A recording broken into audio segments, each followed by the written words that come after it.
Guys, magandang umaga sa ating lahat dyan, mga viewers, likers natin dyan. Labi na sa mga taga-support sa aking vlog at saka mga iba pang mga updated namin dyan.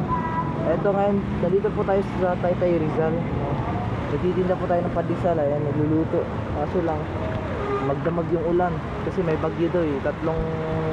Isang buwan, tatlong bagyo. Ayan po guys. Ayan, ingat po tayo sa lahat po sa biyahe, nagbabiyahe dyan. Ingat po tayo kasi lahat ng kalsada ay bumabaha na.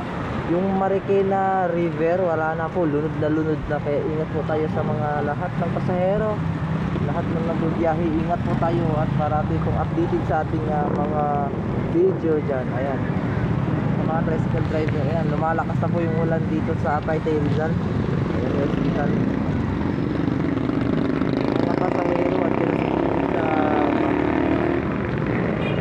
Malakas na po yung ulan at saka parang baha din yung sa kabila, lunod na din yung sa kabila. Kaya ingat po tayo sa mga nagbibiyahe dyan, kung biyaheng malayo. Ayan, buti nga lang nakadala na akong kapote. Kung hindi ako nakadala ng kapote, Diyos ko, basang-basa na din kasi ako kung hindi ako nakadala ng kapote. Ayan, Jollibee po yung katabi natin at saka yung harap ng McDonald's.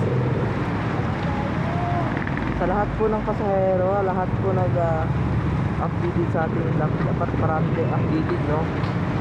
Sa mga balita dyan, kung anong sitwasyon. Ayan, lumalakas na po yung ulan. Maraming salamat, ingat po tayo sa susunod na update.